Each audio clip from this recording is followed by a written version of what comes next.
ராமநாதபுரம் மண்டபம் அருகே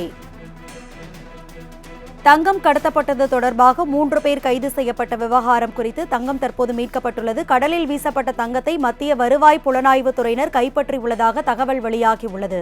அதனை அண்மை செய்தியாக பார்த்துக் கொண்டிருக்கிறோம். இது தொடர்பான முழுமையான விவரங்களை செய்தியாளர் மதன் வழங்க கேட்கலாம். மதன், இது குறித்த விரிவான விவரங்கள் என்ன, பகிர்ந்துக்குங்க.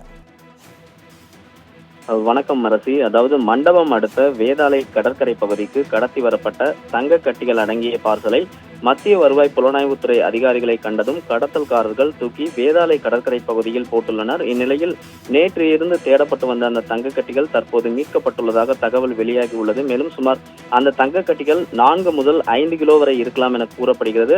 குறிப்பாக அதாவது இலங்கையிலிருந்து ஒரு நாட்டு படகில் சட்டவிரோதமாக மண்டபம் அடுத்த வேதாளை கடற்கரை பகுதிக்கு தங்க கட்டிகள் கடத்தி வரப்படுவதாக மத்திய வருவாய் புலனாய்வுத்துறை அதிகாரிகளுக்கு தகவல் கிடைத்துள்ளது. இந்நிலையில் நேற்று மண்டபம் முதல் வேதாளை கடற்கரை பகுதியில் மத்திய வருவாய் புலனாய்வுத்துறை அதிகாரிகள் கடலோர காவல்படை அதிகாரிகளுடன் இணைந்து தீவிரமாக ரோந்து பணியில் ஈடுபட்டனர். அப்போது ஒரு நாட்டு படகில் வந்த மர்ம நபர்கள் மத்திய வருவாய் புலனாய்வுத்துறை அதிகாரிகளை கண்டதும் முயல்தீவு மற்றும் வேதாளை கடற்கரைக்கு இடையே அந்த பார்சலை வீசியுள்ளனர். மேலும் நாட்டு படகை மடக்கி பிடித்த மத்திய வருவாய் புலனாய்வுத்துறை அதிகாரிகள் படகில் இருந்த 3 கைது செய்து மண்டபம் கடலோர காவல்படை முகாமில் வைத்து விசாரணை மேற்கொண்டனர்.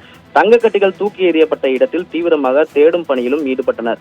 மத்திய வருவாய் புலனாய்வுத்துறை அதிகாரிகளுடன் இணைந்து கடலோர காவல்படை அதிகாரிகள் தீவிரமாக தேடும் பணியில் ஈடுபட்டிருந்த நிலையில் தற்போது தூக்கி வீசப்பட்ட இடத்திலிருந்து கருப்பு நிற பையில் தங்க கட்டிகள் மீட்கப்பட்டுள்ளதாக தற்போது தகவல் தெரிவித்துள்ளனர். அந்த தங்க கட்டிகளின் மதிப்பு சுமார் 4 முதல் 5 கிலோ வரை இருக்கலாம் என கூறப்படுகிறது.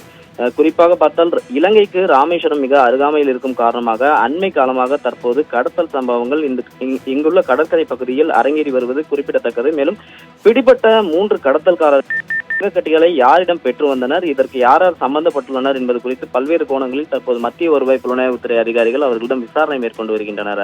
அரசி, விவரங்களுக்கு நன்றி மதன்.